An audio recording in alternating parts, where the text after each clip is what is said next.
Halo, shalom anak-anak. Kita akan masuk dalam materi baru pagi hari ini yang berjudul koordinat kutub. Ya, sebagai pembukaan, saya akan sampaikan pada kalian bahwa koordinat kutub ini ada hubungannya dengan koordinat kartesius. Nah, di layar kalian sudah ada gambar koordinat kartesius. Kalian masih ingat koordinat kartesius itu biasanya dituliskan seperti ini ya, X, Y. X itu adalah garis yang sumbu mendatar ini, dan Y ini adalah garis yang sumbu tegak. Nah, untuk koordinat kutub, kita menuliskannya dengan cara berbeda, bukan X, Y, tapi R, theta, di mana R adalah jarak dari, ini ada keterangannya di sini ya, R adalah jarak dari titik ke titik asal. Jadi maksudnya R itu adalah jarak dari titik ini ke titik asal. Titik asal ini 0,0. Kemudian theta, ini ya dibacanya theta ya, 0 dikasih strip tengahnya. Ini dibacanya theta. Theta ini adalah sudut dari sumbu kutub ke garis. Sudut dari sumbu kutub, jadi sumbu kutub ini adalah sumbu X ke garis sebelah sini ya. Ini disebutnya theta, sudutnya. Nah, sementara untuk koordinat kartesius, ini misalkan saya kasih garis dari sini ya. Saya kasih garis dari sini dan ini. Nah, jarak dari titik ini ke titik sebelah sini itu disebut X, dan jarak dari sini ke sini itu disebutnya Y. Ya, itu mengapa kalau koordinat kartesius kita tuliskannya dengan X, Y. Seperti itu. Nah, setiap titik dalam koordinat kutub itu dinyatakan dengan R, theta. Dituliskannya seperti ini dan dipakai tanda kurung. Oke, selanjutnya. Ini keterangannya sudah kita bahas tadi ya sebelumnya. Kemudian untuk theta. Theta positif itu artinya sudutnya itu berlawanan arah jarum jam. Berlawanan berarti arahnya ke sebelah kiri. Ya, kemudian kalau theta negatif itu berarti searah jarum jam. Berarti arahnya ke sebelah kanan. Nah, ini kalian nanti akan lebih paham pada saat saya menyampaikannya dalam contoh soal. Oke, selanjutnya ya. Koordinat kutub itu dapat diubah menjadi koordinat kartesius, karena koordinat kutub dan koordinat kartesius itu saling berkaitan. Nah, ini hubungan antara koordinat kutub dan koordinat kartesius. Ini saya jelaskan di slide sebelumnya, ya. Jadi seperti ini. Ini sumbu X, ini sumbu Y. Nah, ini adalah X, kemudian ini adalah Y. Kemudian jarak dari titik ke titik asal ini disebutnya R, dan ini, lupa saya tambahkan, ini adalah theta. Oke, slide berikutnya. Nah, ini adalah rumus untuk mengubah koordinat kutub menjadi koordinat kartesius. Kalau koordinat kutub itu tadi kan R, theta. Berarti artinya dari R, theta itu harus kita ubah menjadi X, Y. Nah, rumusnya seperti ini. Untuk mencari X berarti sama dengan R kali cos theta. Kemudian untuk mencari Y sama dengan R kali sin theta. Dua rumus ini. Dan kemudian sebaliknya, untuk mengubah koordinat kartesius menjadi koordinat kutub, artinya dari X, Y itu kita mau ubah menjadi R, theta. Artinya, untuk mencari theta, jadi untuk mencari R, rumusnya adalah R kuadrat sama dengan X kuadrat ditambah Y kuadrat. Ini sebetulnya asalnya dari rumus Pitagoras, ya, rumus Pitagoras yang sebetulnya asalnya dari koordinat kartesius yang ada di slide sebelumnya. Ya, cuman saya nggak akan membahas lebih lanjut untuk bisa dapat rumus ini seperti apa, ya. Jadi, ya cukup kalian tahu rumus jadinya aja. Kemudian untuk tangen theta, artinya untuk mendapatkan nilai theta. Tangen theta sama dengan Y per X. Oke, ini ada contoh soal. Di sini contoh nomor 1 adalah ubahlah min 6,6 akar 3 ke koordinat kutub. Artinya, bentuk min 6,6 akar 3 ini adalah bentuk koordinat kartesius. Ya. Oke, kita mau sama-sama kerjakan. Nah, langkah pertama adalah kita gambarkan dulu, ya, min 6,6 akar 3 itu ada di kuadran berapa, itu untuk lebih mudah.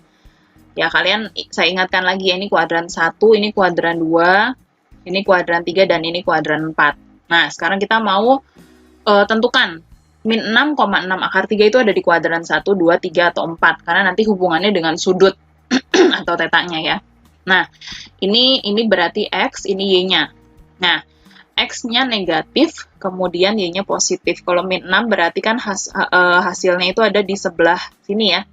Ini X negatif. Kemudian Y, 6 akar 3. Kalian tidak usah bingung dengan akar 3-nya, tapi cukup kalian tahu ini angkanya positif. Berarti arahnya ke atas. Nah, nilai X-nya di sebelah sini, dan nilai Y-nya sebelah sini, berarti sudutnya tentu saja ada di kuadran 2. Seperti itu, ya. Nah, maka kita tahu bahwa sudut ini ada di kuadran 2. Berarti nanti sudutnya pasti ada hubungannya dengan kuadran 2. Oke, sekarang kita mau cari R dengan theta berarti ya. Nah, untuk rumus R.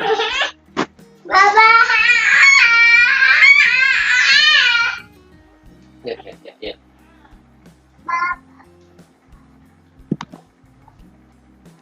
Nah, untuk rumus R.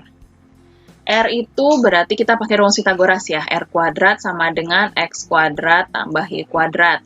Nah, X-nya kita ganti min 6. Berarti min 6 kuadrat ditambah Y-nya adalah 6 akar 3 ditambah 6 akar 3 kuadrat. Min 6 kali min 6 berarti 36. Kemudian 6 akar 3 kali 6 akar 3. Berarti artinya ini 6 kuadrat dikali akar 3 kuadrat. Berarti 6 kali 6, 36. Akar 3 di kuadrat adalah 3. Jadi seperti ini kita tulisnya. Jadinya 36 ditambah 36 kali 3 adalah 108. Dan hasil akhirnya adalah 144. Ini baru R kuadrat. Maka hasil R-nya adalah akar dari 144, yaitu 12. Ya, kita sudah ketemu hasil dari R-nya. Nah, berikutnya kita tentukan theta. Rumus theta pakai tangan ya. Tangan theta sama dengan Y per X. Atau di sini saya hapus dulu ya. Hapus dulu aja. Ini saya hapus dulu karena kalian sudah punya catatannya. Oke. Kita ulang lagi untuk tangan. Tangan theta rumusnya adalah Y per X. Y-nya kita ganti dengan 6 akar 3, X-nya diganti dengan min 6. Ini 6 dan 6 bisa dicoret. Ini berarti min berapa? Min 1. Akar 3 per min 1 jadinya min akar 3. Nah, tangan theta sama dengan min akar 3. Jadi tetanya berapa? Nah, berarti sekarang kita harus tentukan, karena ini ada di kuadran 2, ya, sudut berapa yang hasil tangannya adalah akar 3. Nah, ini berarti mau nggak mau kalian harus punya tabel atau harus hafal dengan nilai-nilai dari tangan, dari sudut istimewa 0, kemudian 30, 45, 60, dan 90 derajat. Ya, rumus tangan itu adalah sin per cos. Ya, nanti untuk selanjutnya nanti di slide terakhir nanti saya ajari tentang tangan ya. Oke, ini sementara ini kita langsung kerjakan aja. Untuk tangan yang hasilnya akar 3 adalah 120 derajat. Ya, begini. Tahu dari mana nih seperti ini? Karena sudut di kuadran 2, sudut di kuadran 1 yang tangannya hasilnya akar 3 itu adalah sudut 60 derajat. Nah, kalau di kuadran 1, tangan 60 derajat itu hasilnya akar 3, maka untuk di kuadran 2, yang hasil tangannya adalah akar 3, itu berarti adalah 180 dikurangi 60. Yang nanti ketemu hasilnya adalah 120 derajat. Seperti itu caranya ya. Jadi sekali lagi kalian harus ngerti dulu, di kuadran 1, sudut berapa yang tangannya hasilnya akar 3 itu berapa? Sudut berapa yang hasil tangannya akar 3 gitu ya, yaitu 60 derajat. Nanti kalau ini ada di kuadran 2, kalau di kuadran 2 itu kan artinya 180 min alfa, ya kan? Karena alfanya sudah ketemu yaitu 60, jadi langsunglah kita masukkan angkanya. Jadi 180 dikurangi 60, ketemu hasilnya 120. Maka tetanya adalah 120 derajat. Seperti itu. Nah, jadi koordinat kutubnya adalah hasilnya 12,120 derajat. Nah, seperti itu.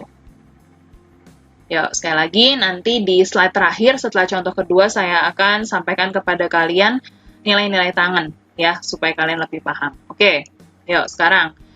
Sekarang kita akan mengubah koordinat kutub ke koordinat kartesius. Artinya ini bentuknya adalah R, ini theta. Berarti kita harus mengubah ke X, Y. Ya.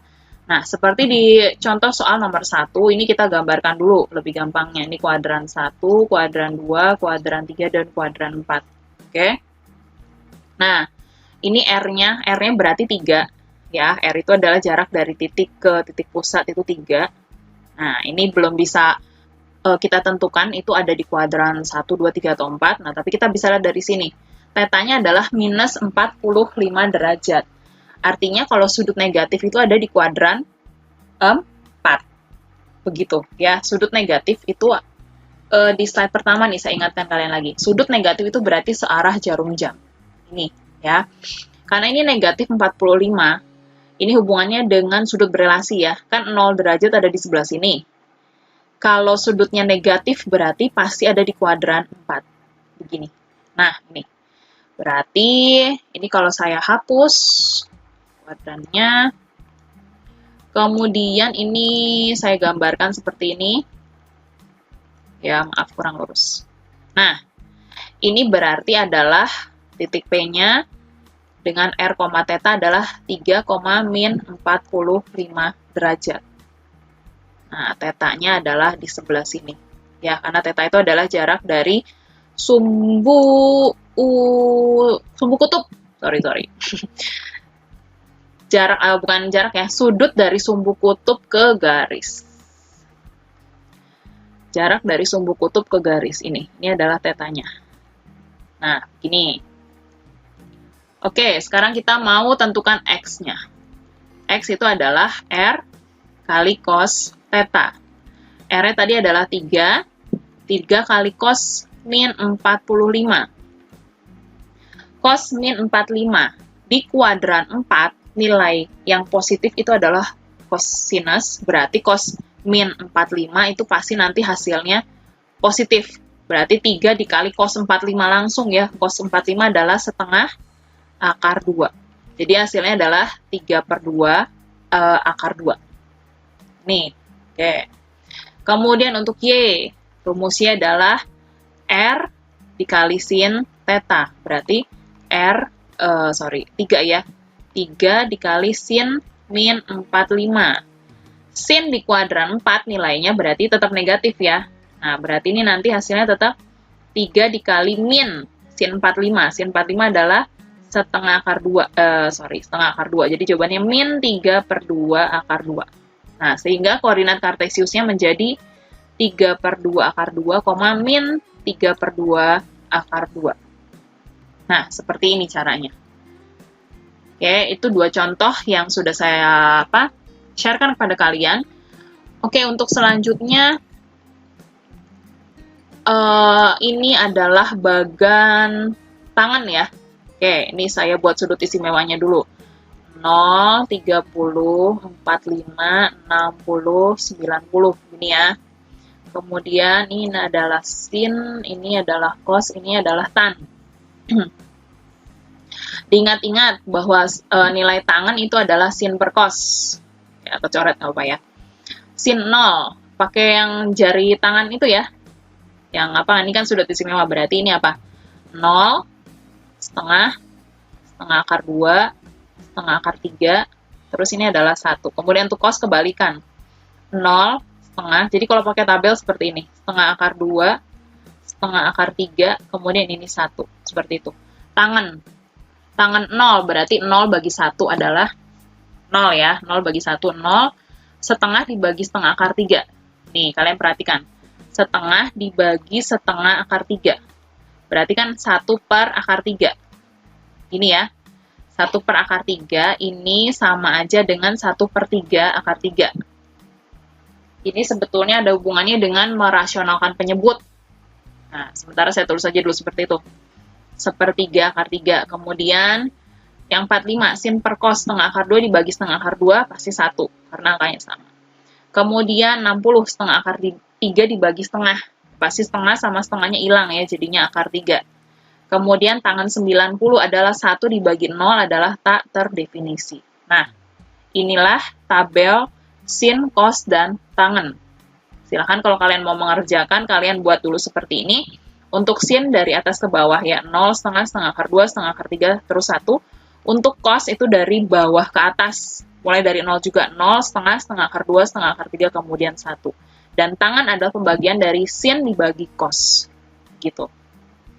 Ya, itu yang saya bisa sampaikan pada kalian. Jika kalian ada kendala, masih belum paham, kalian bisa ulangi lagi video ini di materi-materi sebelumnya atau di contoh soal yang ada. Ya, oke, selamat belajar anak-anak. Tuhan Yesus memberkati. Shalom.